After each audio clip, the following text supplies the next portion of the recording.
भारत का उड़ीसा राज्य समुद्री तट और कई बेहतरीन दर्शनीय स्थलों के लिए समूचे विश्व में प्रसिद्ध है।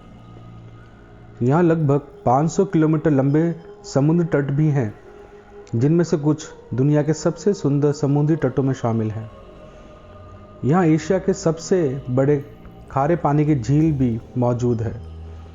इसके अलावा प्राचीन, ऐतिहासिक और पवित्र जगन्नाथ मंदिर भी इसी राज्य में है।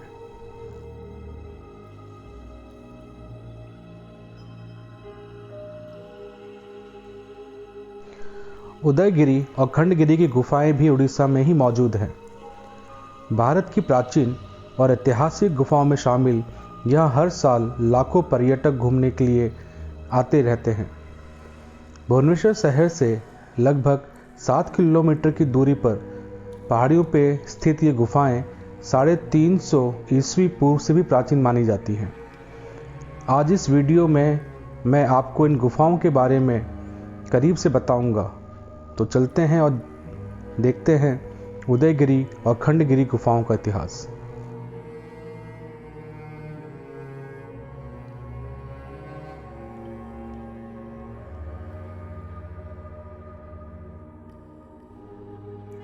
भुवनेश्वर शहर में मौजूद इन गुफाओं का इतिहास गुप्त काल से भी प्राचीन है।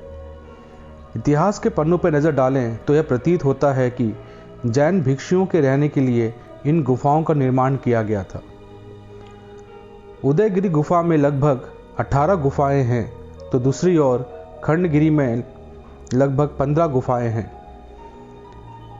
इन प्राचीन गुफाओं की खोज पहली बार 19वीं शताब्दी में एक ब्रिटिश अधिकारी एंड्रयू स्टिलिंग ने की थी। आज ये गुफाएं और इसके आसपास की जगहें सैलानियों के लिए एक बेहतरीन पर्यटक स्थल के रूप में देखा जाता है।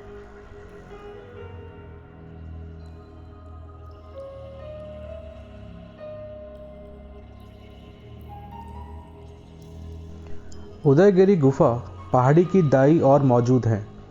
यह गुफा खंडगिरी की तुलना में अधिक सुंदर और बेहतर मानी जाती है। कहा जाता है कि उदयगिरी गुफा जैन भिक्षुओं के गुरु का निवास स्थल हुआ करता था। उदयगिरी गुफा में कुल 18 गुफाएं हैं, जिनमें से रानी गुफा और बजघाट गुफा सबसे सुंदर और पवित्र मानी जाती हैं। इसके अलावा छोटा हाथी गुफा, अलकापुरी, पनसा और गणेश गुफा आदि भी बेहद प्रसिद्ध हैं।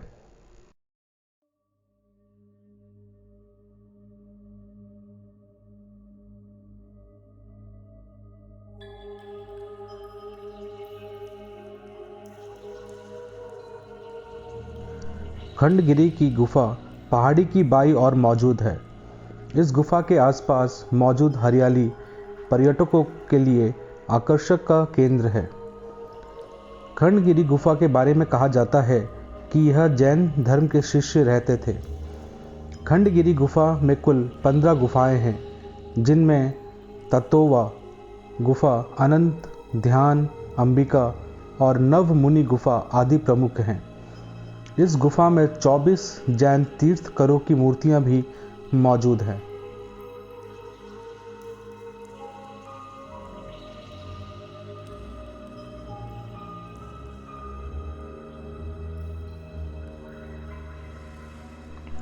शिलालेखों में इन गुफाओं को लेना कहा गया है और इन्हें ना जाने कितनी पूर्णिमा वाली चांदनी रातों में बनाया गया था। गुफाओं के मुंह दरवाजों जैसे हैं, जहां से दिन के समय सूरज की रोशनी आ सकती है और पथरीले फर्श गर्म रहते हैं। रात को चांद की रोशनी गुफा में आती है और गुफाओं में उजाला रहता है। इन गुफाओं में साधु लोग आकर रहते थे, जो संसार को त्याग कर अपने तन और मन की शक्तियों के प्रभाव से निर्वाण के लिए तपस्या करते थे। सुगंधित फूलों, चहचहाते पक्षियों, पत्तों की सरसराहट, उजली धूप और शीतल चंद्रमा के सानिध्य में वे प्रकृति के साथ एक रूप हो जाते थे।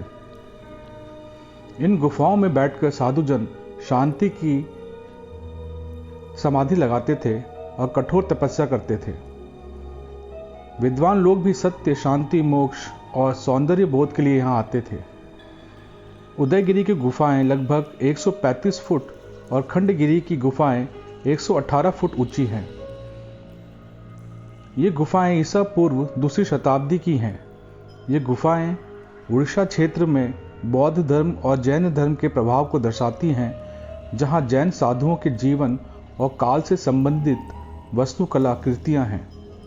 इन गुफाओं का निर्माण प्राचीन उड़ीसा यानी कलिंग के नरेश खारावेला ने 209 से लेकर 170 ईस्वी के बीच कराया था। नरेश खारावेला को सम्राट अशोक ने हरा दिया था। यद्यपि नरेश खारावेला जैन धर्म को मानते थे, लेकिन धार्मिक जिज्ञासाओं के प्रति उनका दृष्टिकोण उदार था।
इन गुफाओं का निर्माण अधिकतर शिलाओं के ऊपरी भाग में होता था और गुफाओं के आवास साधना और प्रार्थना के लिए सूखे वाले स्थान होते थे, जहां वर्षा का पानी नहीं ठहरता था।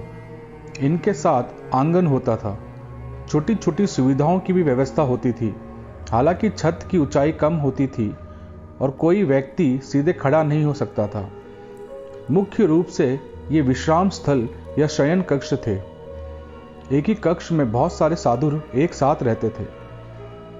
कक्ष में एक खास बात थी कि प्रवेश स्थल के सामने की ओर फर्श ऊंचा उठा हुआ था, जो शायद सोने के समय सिरहाने का काम करता था।